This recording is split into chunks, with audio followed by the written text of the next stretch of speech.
Cold like that doesn't just hurt, it kills you slow, takes pieces of you one finger at a time. November 1950. I was a corporal with 1st Marine Division, Charlie Company, 1st Battalion, 7th Marines.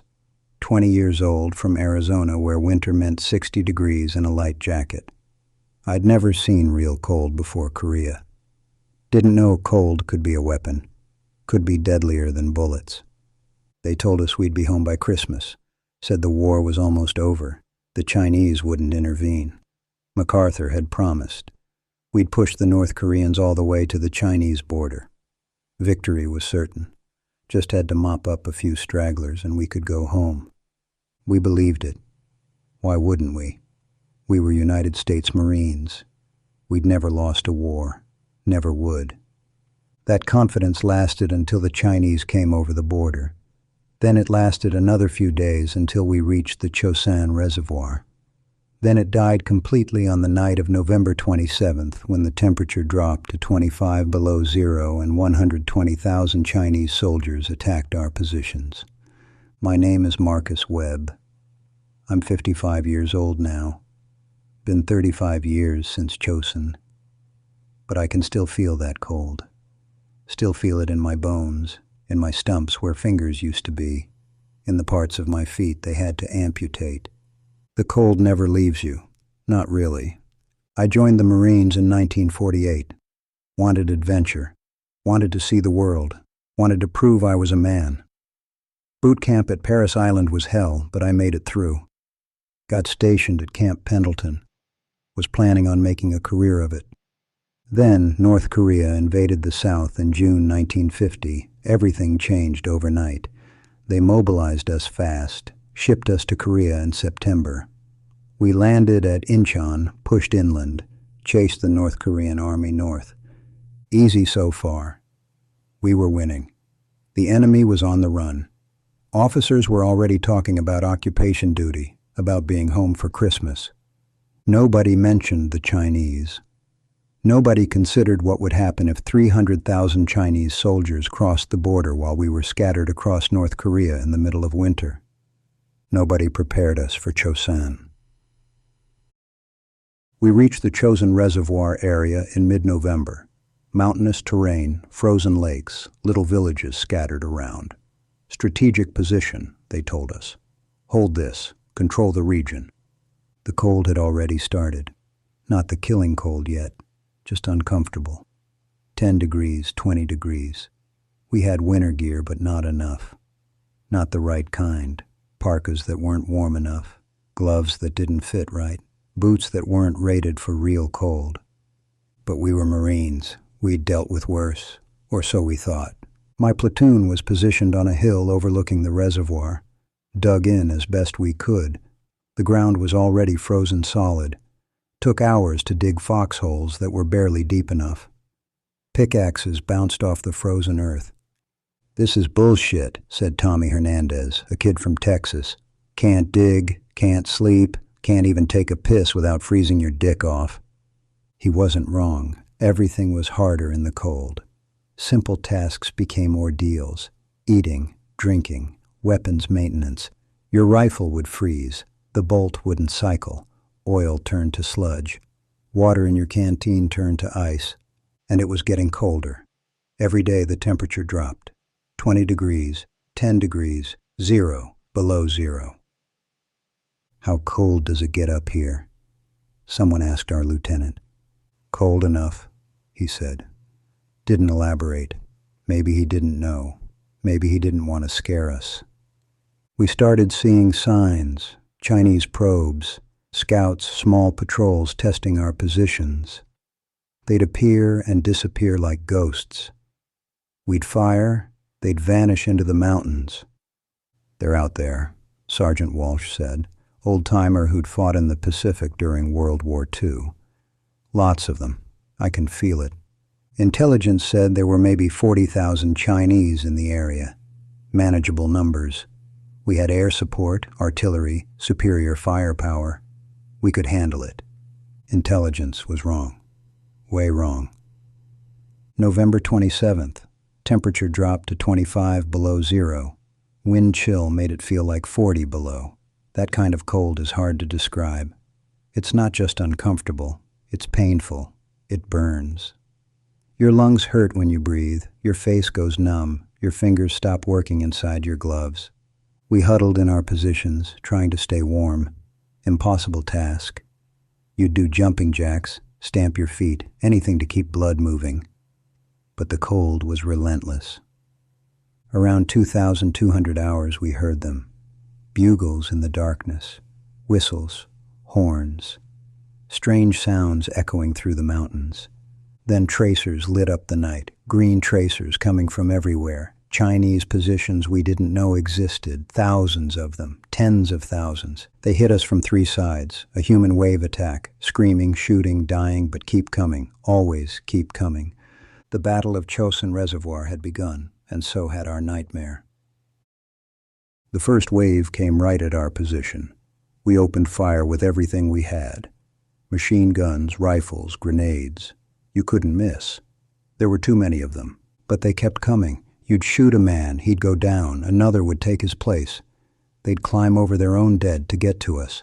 My M1 rifle jammed after the 3rd magazine. Bolt froze solid. Slammed it with my hand, tried to clear it. Wouldn't budge. Grabbed Tommy's rifle, he was dead. Took a round through the head in the first minute, and kept firing. That rifle jammed too. They all jammed.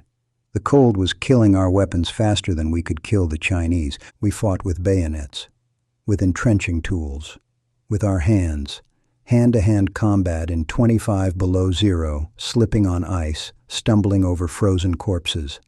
A Chinese soldier tackled me. We rolled down the hill, punching, clawing. He had a knife, tried to stab me. I caught his wrist. We struggled. I could see his face in the muzzle flashes. Young, maybe younger than me, terrified.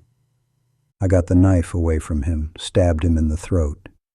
He made a gurgling sound and went still. I lay there on top of his body for a moment, couldn't move, couldn't breathe. Then someone was pulling me up. Sergeant Walsh. Move, Webb. Back to the line. We fought all night. Wave after wave of Chinese infantry. They'd attack, we'd drive them back. They'd regroup and attack again. No end to them, like fighting the ocean. Dawn came. The attacks stopped.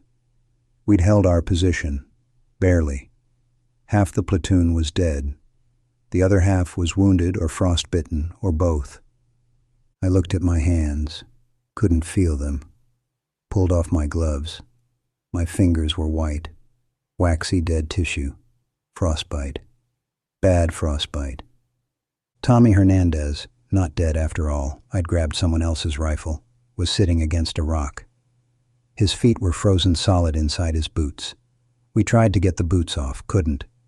The leather had frozen, shrunk tight. When we finally cut them off, his toes came with them, just stayed in the boot, frozen black and hard as wood. He looked at his feet, looked at me, started laughing, high-pitched, hysterical. "I ain't going dancing anymore," he said, then passed out from shock. The corpsman worked his way down the line, treating wounds, marking who needed evacuation, marking who was already dead. When he got to me, he looked at my hands. "Can you hold a rifle?" "I don't know. Figure it out. We're gonna need everyone who can fight." Because the Chinese hadn't left. We could see them in the valleys, thousands of them, regrouping, preparing for another attack.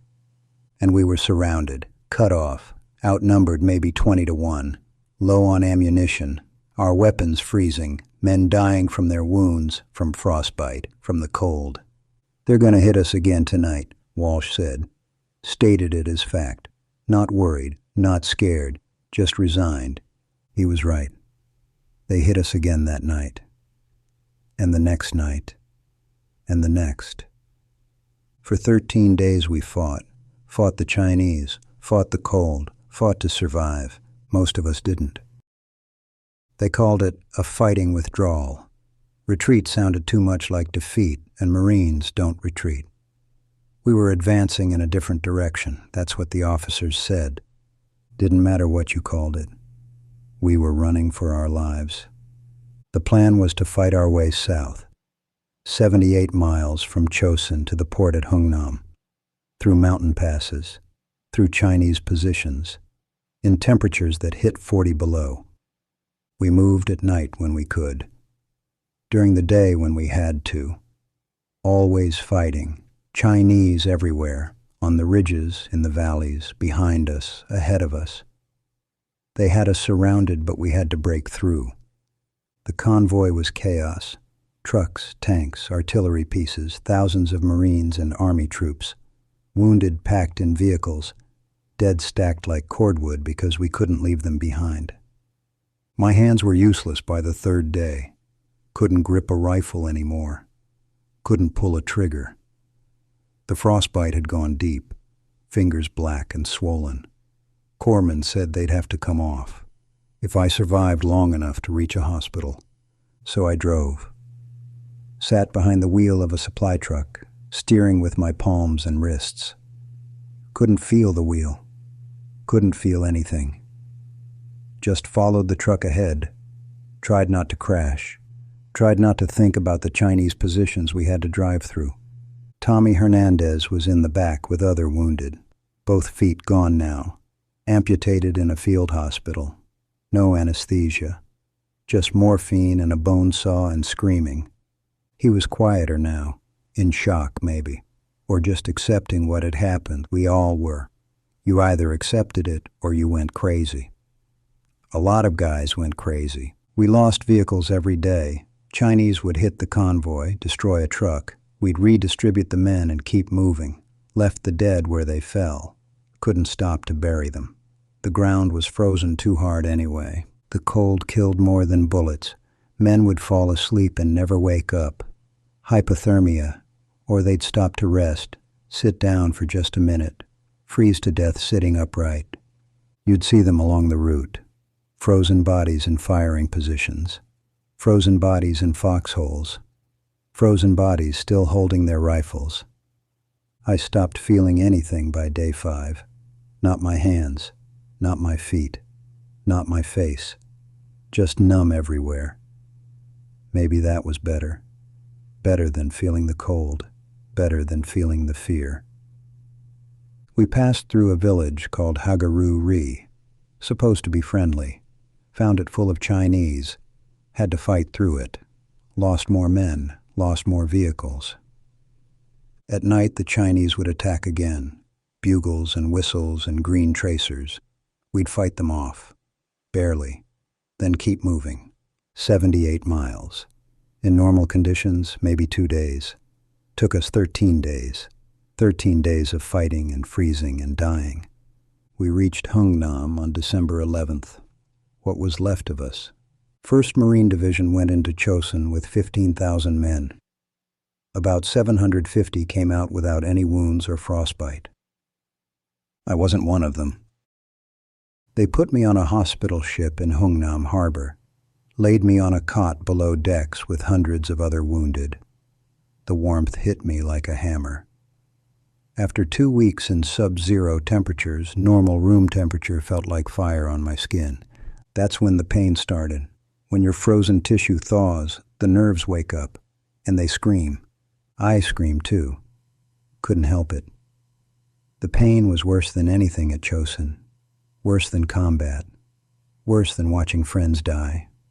Just pure agony as my hands and feet came back to life. Except they didn't all come back. The doctors took 4 fingers on my left hand, 3 on my right. Left me with thumbs and a few stubs. You're lucky, the doctor said. I've seen worse. At least you can still grip things. Lucky. I'd lost 7 fingers and I was lucky. They took 6 toes too, both feet. Left me able to walk but barely. Changed my balance forever. Changed how I'd move through the world, forever. Tommy Hernandez was in the bed next to me. Both legs gone below the knee now. The frostbite had spread, turned gangrenous. They had to take more. He was only 19. Would spend the rest of his life in a wheelchair. At least we made it, he said one night, trying to be positive, trying to find meaning in the horror. Yeah, I said, we made it. But had we? We were alive, technically. But what we'd been before Chosin was dead. The boys who'd enlisted wanting adventure. The kids who'd thought war would make us heroes. Those kids froze to death in the mountains. What came back was something else. I spent 4 months in hospitals, Japan, then Hawaii, then San Diego. Surgery, recovery, physical therapy, learning to use my hands again with missing fingers, learning to walk with missing toes. They sent me home in April 1951, gave me a Purple Heart and a discharge, thanked me for my service. My parents cried when they saw me. My mother couldn't stop apologizing, like it was her fault, like she'd sent me to Korea herself. My father, World War II veteran himself, just looked at my hands and nodded. He understood, didn't need words. I tried to go back to normal life, got a job at a hardware store. The owner was patient, let me figure out how to do things with limited fingers. But customers would stare, would ask what happened, would thank me for my service. I didn't want their thanks, didn't want their stares, wanted to disappear, started having nightmares. Every night, I'd be back at Chosin, back in the cold, fighting Chinese soldiers in the dark, wake up sweating, shaking, feeling like I was freezing even though it was 70 degrees, couldn't stand air conditioning, couldn't stand ice in my drinks, couldn't go anywhere cold without panicking. My girlfriend left me after 3 months. You're different, she said, not the same person who left. She was right. I wasn't. That person died at Chosin. By 1952, I was drinking heavy. By 1953, I'd lost my job. By 1954, I was living in a flop house, trying to forget, trying to warm up, still trying to warm up. It's been 35 years since Chosin. I'm 55 years old, sober for 20 years now. Married to a good woman named Patricia, who doesn't mind the missing fingers or the nightmares. We have a daughter. She's 16. Good life. Better than I deserve. Better than Tommy Hernandez got. He drank himself to death in 1967. Better than a lot of guys who never made it off that mountain. But Chosin never left me. Never will. I can't handle cold. Not at all. We live in Phoenix, moved back to Arizona specifically for the heat. Even here, when winter comes and it drops to 50 degrees, I panic. Put on layers of clothes, turn the heat up high, sit by the fireplace and shake. Patricia learned not to ask. Just gets me a blanket, makes hot coffee, waits for the panic to pass. My hands ache constantly. Phantom pain in fingers that aren't there anymore. The doctor says it's common. Your brain remembers what used to be, keeps sending signals to parts that don't exist. Sometimes I can still feel them, feel all 10 fingers. Then I look down and remember. 7 of them are gone. Walking is hard. Without all my toes, my balance is off. I shuffle more than walk, tire easily, can't run, can't stand for long periods. Simple things that normal people don't think about. People see the missing fingers and ask about Vietnam. They assume. I tell them Korea. They look confused, like Korea was too long ago to matter, like only recent wars count. Oh, they say, Korea, that must have been hard. They have no idea, can't have any idea. Chosin isn't taught in schools, isn't in movies, isn't remembered. The forgotten war, they call it. Stuck between World War II and Vietnam. Nobody cares about Korea. Nobody remembers. Except us, the ones who were there. We remember. We remember everything. I see other Chosin veterans sometimes, at reunions, at VA hospitals, at ceremonies nobody else attends. We recognize each other immediately. Something in the eyes. something in the way we move, something broken that never healed. We don't talk much. Don't need to. We were there. That's enough. My daughter asked me about it once. School project on the Korean War. Wanted to interview me. Wanted to know what it was like. I couldn't tell her. Couldn't find the words. How do you explain that kind of cold to someone who's never felt it? How do you describe watching men freeze to death? How do you talk about fighting until your weapons freeze and you have to use your hands? It was very cold, I said. We fought the Chinese. We made it out. She looked disappointed, wanted more details, more drama, more hero stories. I couldn't give her that. There were no heroes at Chosin, just survivors and corpses, and sometimes the line between them was pretty thin. The doctors say I'll probably lose more toes as I get older. The frostbite damaged the tissue permanently. Circulation problems. Might lose parts of my feet eventually. More pieces gone. More of me left on that mountain. They say 1st Marine Division fought its way out of Chosin as an intact fighting unit. That we didn't retreat. That we advanced in a different direction. That we wrote one of the greatest chapters in Marine Corps history. Maybe that's true. Maybe we accomplished something up there in those frozen mountains. Maybe those 750 casualties, those thousands of frostbite cases, those dead we left behind. Maybe they meant something. But I can't see it. Can't see the glory. Can't see the victory. All I see is the cold. All I feel is the cold. 35 years later, and I'm still at Chosin. Still fighting. Still freezing. Still trying to get warm. We never came back from that reservoir. Our bodies made it out. Got on ships, got sent home, went back to our lives. But we're still there, still on that mountain, still in that impossible cold, still trying to survive the night forever.